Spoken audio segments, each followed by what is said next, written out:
ఇక పిలిచినప్పుడు పోకపోతే ఉద్యోగాలు ఊస్టాట, అధిష్టానం ఎప్పుడు పిలిచినా వెళ్లాల్సిందే, నా పదవి ఉంటుందో లేదో తెలియదు. ఇక మంత్రివర్గ విస్తరణపై నేనేం చెప్తా, ఏఐసిసి నిర్ణయమే ఫైనల్.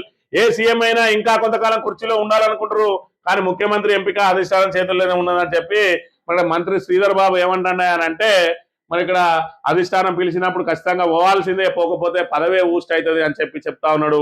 మరోవైపు చూసుకున్నట్టయితే మరి మంత్రివర్గ విస్తరణ చేయరానే ఇంకా 3 ఖాళీ ఉన్నాయి. అక్కడ ఏదైతే మరి ఇక్కడ డిప్యూటీ స్పీకర్ అది ఖాళీ ఉన్నది, చీఫ్ విప్లు ఇవి ఖాళీ ఉన్నాయి అని అంటే, మమ్మల్ని ఏం చేయమన్నావు, అక్కడ మీద నుంచి ఏ ఆర్డర్ వస్తే గదే అని చెప్పి మరి అసెంబ్లీ సాక్షిగా మాట్లాడిన అంశం కూడా చూడవచ్చు. ఇక్కడ మరి అసెంబ్లీలో ఢిల్లీకి వీళ్ళు లైన్లు కడతారు, కానీ మరి ఇక్కడ అంటే ఢిల్లీ చేతులలో కీలుబొమ్మగా మారింది మీ సర్కారు అంటే ఆయన ఏం చెప్తా ఉన్నాడు శ్రీధర్ బాబు? జాతీయ పార్టీ మా అధిష్టానం కాంగ్రెస్ పార్టీది ఢిల్లీ నుంచి రాజకీయం ఉంటది, ఢిల్లీకి ఎన్ని మార్లు వెళ్తాం, అదే ఢిల్లీ నుంచి రాజకీయం ఉంటుంది. మరి గతంలో చెప్పింది కూడా అదే కదా, ఇక్కడ ఏ నిర్ణయాలు జరిగాయి అన్ని కూడా ఢిల్లీలో జరుగుతాయి. ఢిల్లీలోనికి తెలంగాణ మీద ఎందుకు ప్రేమ ఉంటది, తెలంగాణలో ఉన్న డబ్బుల మీద ప్రేమ ఉంటది.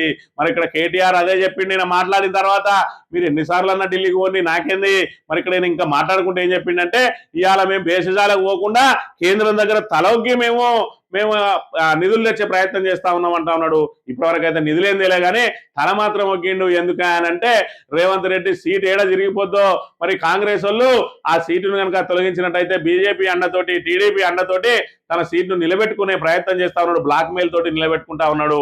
మరి ఇక్కడ కేటీఆర్ చెప్పిన అంశం ఏంటంటే, మీరు ఢిల్లీకి ఎన్నిసార్లు పోండి కానీ నిధులు తేవడానికి పోవాలి, కానీ నిధులు ఇచ్చి రావడానికి పోతా ఉన్నారు ఏంది అని చెప్పి నిన్న శ్రీధర్ బాబుది మళ్ళోసారి ఇజ్జత్ తీసిన పరిస్థితిని మనం ఇక్కడ గమనించవచ్చు.